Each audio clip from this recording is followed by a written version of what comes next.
Concern Indonesia, then you know better that we approximately say that the population 250 million people, then they need to eat.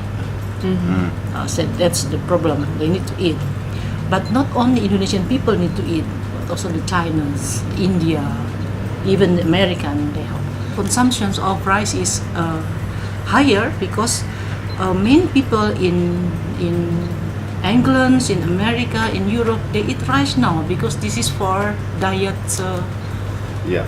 For digest, because they say that eating bread, it is very quickly absorbed by the system metabolism.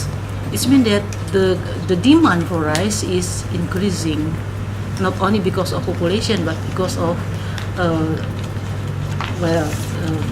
change in the preference. So it means that the producer of this rice is limited. Food is really depending on the region, on the country. So the producer also is really depending on the nature of that community. Indonesia, fortunately, is located in this latitude and longitude, which is very suitable for rice. When we produce rice, normally it should be enough for feeding the Indonesian people. But then because rice also right now maybe in Africa or in other part of the world also they eat rice, then the production should be increased to also feeding the other part of Indonesia. And if say that in the case that Indonesia sometimes also still import the rice or the other commodity, I think this is really coming into the international international relationship. Food becoming important not only for feeding people but also this kind of thing relationship. I come to the conclusion something like that because very often I'm questioning why we have to import the seed, why we have to import this one. So the question is not because we don't have, but because we still have to maintain relationship with other countries.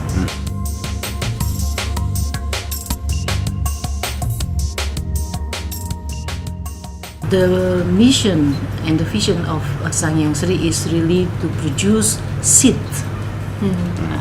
not really produce the consumer goods, but only seed. Well, first, of course, the majority is seed of rice, and the second seed of maize, corn, soybean, kedelai, and others seed of horticulture. When we look at the farmer in Indonesia, they don't have large-scale land. They only have maybe at the most only 0.2 hectares or 0.5 hectares. The place where they can do business between brackets by cultivating or planting plants is limited. So it means that we have to provide them with a good quality of seed that can produce maybe double or triple of that 5.5. So far we develop, of course, in cooperation with research center we have just now I discussed with our colleagues from Research Center of Ministry of Agriculture how we can implement and use the hybrid of rice that can produce minimum 10 tons per hectare. The Indonesian people, they also like to eat tempe, tahu, but we import the tempe, tahu, the soybean from America. But then right now, there is a shortage of this stock of soybean from America because China also shortage of this soybean. China they need for feeding pig, but for us this is for feeding people because we eat many tempe and tahu. So this kind of thing is becoming a trading. You see, at the end, it's becoming really the need of each country to feeding their people.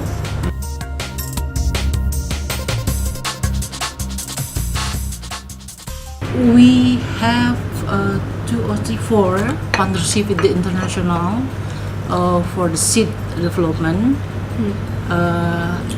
In a certain level, there is a transfer of technology and knowledge, but in a certain level also, of course, it's still hard to honestly or frankly or whatever the name is to really transfer the knowledge of this high technology of hybrid, for example.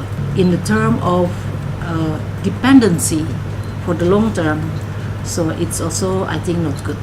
We are open to the international collaboration, but then we also want to have a fair collaboration.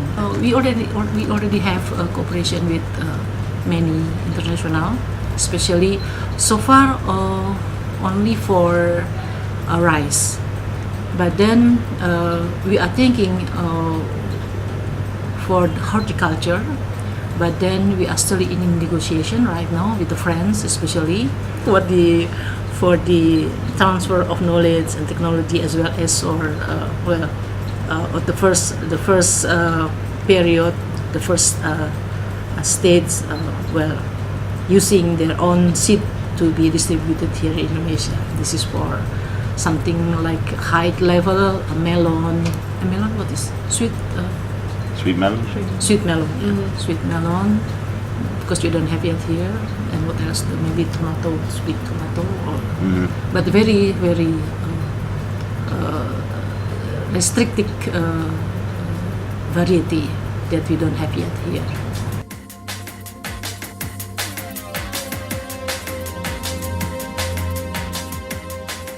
Exported, no. Because for local, they still need seed from us, and it's not enough. I can say that Sang Hyang Seri provide around 57% of rice for local. For corn, only little, only 25-26%. For soybean, actually 80%, but 20% is imported.